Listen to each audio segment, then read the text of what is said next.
존경하는 국민 여러분, 안녕하십니까? 개혁신당 창당준비위원장 이기인입니다. 오늘은 개혁신당의 네 번째 정강정책인 대통령 배우자의 법적 지위와 책임에 대해서 말씀드리고자 합니다. 우리 국민은 선출된 권력인 대통령에 대한 기대를 늘 가지고 있습니다. 하지만 그 선출된 권력의 가족이나 측근이 기생하여 호가호위하는 것은 시대를 막론하고 국민들께 가장 상처를 주는 모습이었을 겁니다. 가족 문제에 있어서 결혼을 하지 않아 국민을 실망시키지 않을 것이라고 생각했던 박근혜 대통령이 측근 관리를 잘못해 탄핵에 이르게 된 것은 국민들이 이 문제에 대해서 얼마나 민감하고 단호한지를 보여줍니다. 최근 뉴스를 보며 우리는 부끄럽습니다. 대통령의 배우자가 명품백을 수수한 모습이 공개됐습니다. 몰카 촬영을 당할 정도로 경호는 무력화되었습니다. 국민은 끊임없이 대책 마련을 요구하고 있습니다. 이런 상황에서 대한민국의 정치의 역할은 대체 무엇입니까? 여당은 국민의 실망감을 외면한 채 오히려 이 상황을 초래한 영부인의 눈치를 보며 제도의 개설을 말하고 있습니다. 국민이 원하면 부속실 설치를 검토할 수 있다느니 8년째 방치한 특별감찰관 부활 하나로 영부인을 둘러싼 논란이 해결될 것처럼 말하는 것은 가랑잎으로 눈을 가리는 어리석은 행동이 아닐 수 없습니다. 의회의 다수당인 민주당 또한 이재명 대표의 경기도지사 재직 시절 배우자에 의해서 벌어진 공금의 횡령과 비서의 불법 의전 등으로 인해 이런 문제에 있어서 자유롭기 어려울 뿐 아니라 적극적인 의견을 개진하기 어렵습니다. 뿐만 아니라 문재인 대통령 시절 독립생계를 유지할 수 있는 딸이 자녀와 함께 청와대 관저에 거주한 것에 대해서 아빠 찬스라며 비판받을 때 위법이 아니다라고만 항변하던 반응 또한 실망스러웠습니다. 우리는 이런 불편하면서도 필요로 하는 주제를 더 이상 외면해서는 안 될 것입니다. 개혁신당은 대통령 배우자와 가족에 대한 지원, 의전 등의 법적 근거를 명문화하겠습니다. 법적 지위 없이 대통령 배우자라는 이유만으로 권력을 행사해 오던 관행, 그리고 이를 견제할 근거가 없는 부실한 법체계가 이 문제의 핵심입니다. 이를 바로잡지 않는 이상 대통령 배우자를 둘러싼 혼란은 정권에 관계없이 지속적으로 반복될 것입니다. 이 법은 배우자와 가족의 과도한 국정 개입을 견제하는 법이기도 하지만 대통령 배우자의 공적 활동을 양성화하는 계기이기도 합니다. 여성의 교육 환경과 사회 참여가 높아진 상황 속에서 앞으로 영부인이 과거 미국의 힐러리 클린턴이나 미셸 오바마가 특임을 맡아 국정에 참여했던 것과 같이 전문성을 바탕으로 국가에 기여할 수 있는 기회도 명문화되어야 할 것입니다. 이에 저희 개혁신당은 다음과 같은 대안을 제시합니다. 먼저 대통령 배우자의 법적 지위 및 지원에 관한 법률, 일명 대통령 배우자법을 제정하겠습니다. 대통령의 배우자는 고위 공직자로 간주하는 것이 맞습니다. 대통령의 해외 순방을 동행하면서 외교 사절로 활동하기도 하고 외교, 문화, 사회 등 다양한 영역에서 국정 운영을 지원합니다. 실제로 적지 않은 유무형의 영향력을 행사하고 있음은 물론 공적 활동 범위가 꾸준히 확장되고 있으며 적지 않은 세금과 행정력이 투입되고 있습니다. 그러나 놀랍게도 우리나라 법 중 대통령 배우자의 지의와 정의를 규정한 법률은 단 하나도 존재하지 않습니다. 그저 대통령 경호법상 경호의 대상으로만 명시한 것이 전부입니다. 그럼에도 근거법의 부재로 견제받지 않는 공적 인물로만 두는 것은 그 자체로 모순이자 투명한 국정 운영의 기본 원리에도 어긋난다고 할 것입니다. 미국의 경우 연방법에서 대통령 배우자에 대한 법적 근거를 정확하게 명시하고 있습니다. 연방법 제3편 제105조를 살펴보면 대통령의 의무와 책임을 수행하는데 대통령의 배우자가 대통령을 지원하는 경우 대통령에게 부여되는 지원 및 서비스가 대통령의 배우자에게도 부여된다고 규정하고 있습니다. 대통령 배우자의 공적 업무를 수행할 근거를 명확하게 밝힌 것입니다. 또한 판례상으로도 대통령 배우자의 법적 지위를 사실상 임기제 연방 공무원으로 인정하고 있습니다. 개혁신당은 지금껏 묵인해온 음성적 관행에서 벗어나 대통령 배우자의 역할과 지위, 책임을 부여할 수 있는 명확한 법조문을 마련하겠습니다.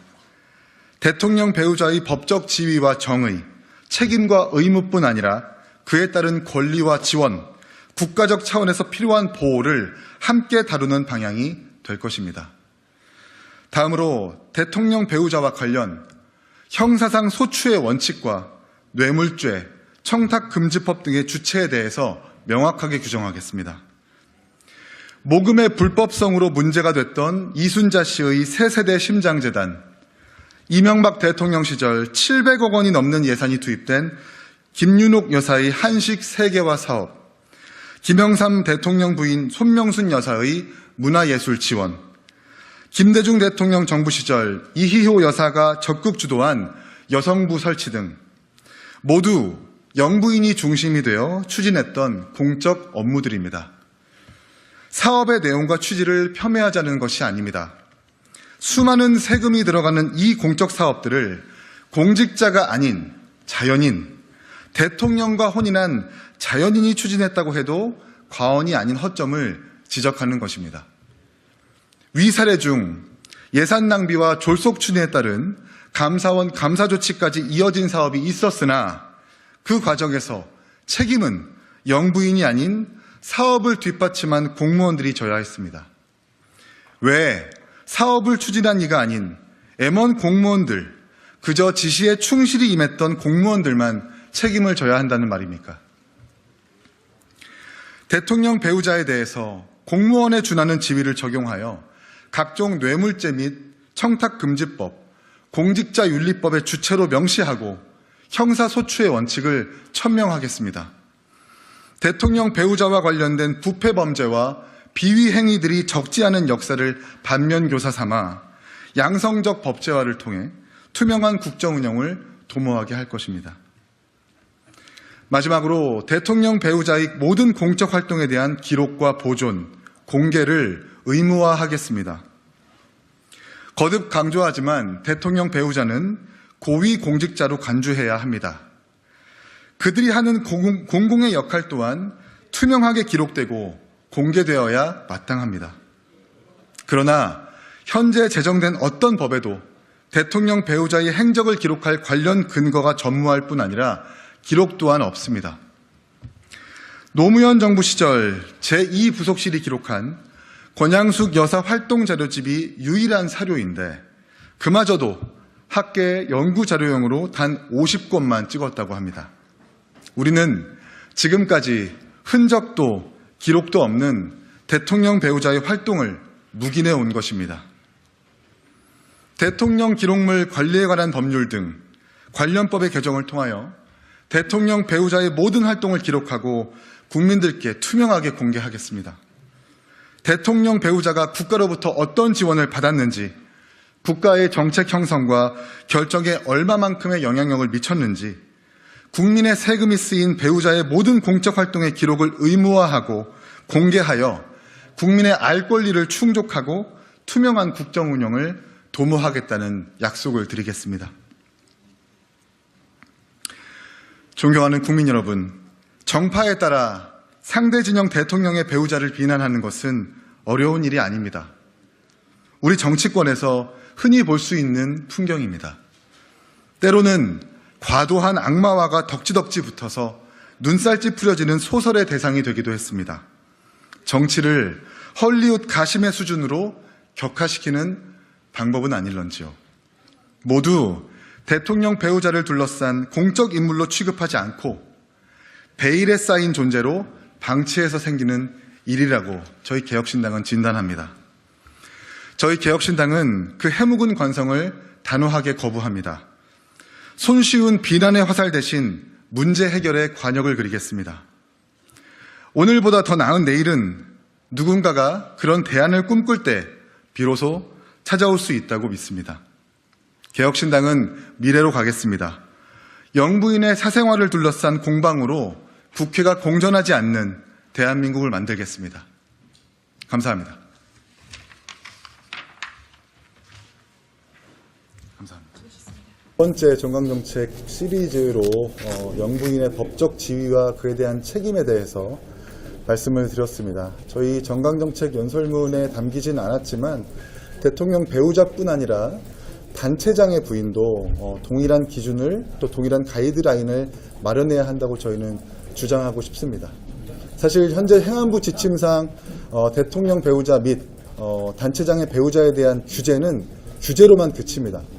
관용 차량을 사용하면 안 된다든지 사적 행위에 경비를 지원하면 안 된다라는 그 정도의 규제만 그치는데 단체장의 배우자도 대통령 배우자와 동일한 기준으로 가이드라인을 만들어야 될 것을 저희는 주장하고 싶습니다. 오늘 정강정책에 대해서 질문 있으시면 해주시면 답변 드리겠습니다. 또 하나는 이제 비대위 안에서도 김건희 리스크를 관리해야 된다. 플러스 알파가 필요하다는 발언도 나왔었는데 그 부분에 대해서 어떻게 보십니까? 일부 국민의힘 비대위원께서 김건희 리스크를 입에 직접 담았다는 것은 매우 의미가 있다고 생각하지만 그것이 비대위 전체의 그리고 국민의힘 당론으로 분출되지 못하는 것에는 매우 유감을 표합니다. 그리고 저희 개혁신당 같은 경우에는 아직 당이 만들어지지는 않았고 당론은 없지만 저희 구성원 모두 김건희 여사의 특검법은 모두 대찬성하는 바이고 대통령의 거부권을 거부하는 입장입니다. 그리고 설령 거부권으로 인해서 이번 국회에서 이 김건희 여사의 특검법이 폐기된다 하더라도 22대 국회에서 김건희 여사에 대한 특검법을 재발의할 예정입니다. 그만큼 고위공직자로 간주되는 대통령 배우자는 높은 도덕성을 요구합니다. 그러나 이렇게 사실상 대통령이 받고 있는 형사상 불소추의 원칙을 대통령 배우자까지 적용하는 것은 옳지 못하다는 명확한 입장을 가지고 있습니다. 그 말씀하신 법안에 특정 행동을 했을 때나 하지 않았을 때에 대한 처벌 조항도 당연히 담겨야 하겠지만 오늘은 정강정책 연설인 만큼 좀 대략적인 방향성을 제시했다고 좀 보고요. 당연히 어떤 지침이나 행동사항의 규제 정도로만 그치지 않고 그것을 어겼을 때 어떻게 처벌되어야 하는지는 사회적 합의를 통해서 담아야 된다고 저희는 생각하고 있습니다. 이번이 네 번째 정강정책 발표인데 혹시 김건희 여사의 명품 수술하던지 이런 의혹들이 혹시 이 정책을 발표하는 데 영향을 미쳤나요? 물론 지금 대한민국 정치권이 특검을 둘러싸고 공전하는 것에 있어서 이것이 특검의 찬성 수용 여부를 떠나서 근본적인 대안은 무엇인가를 저희가 미리 좀 고민을 했습니다. 그렇게 봤을 때 특검 수용뿐 아니라 지금까지 유명무실했던 대통령 배우자에 대한 법적 지위를 확실하게 확립해야만 앞으로 정권에 관계없이 이런 동일한 논란이 반복되지 않을 것이라는 진단이 있었기 때문에 이러한 정강정책 네 번째 연설을 한 것이고 명품백은 일부 부수적인 문제라고 생각을 합니다. 하지만 부수적인 문제여도 정권에 관계없이 똑같은 일이 발생할 수 있기 때문에 먼저 법적으로 제도화하고 명문화하는 것이 가장 선행되어야 한다고 생각을 합니다. 네. 감사합니다.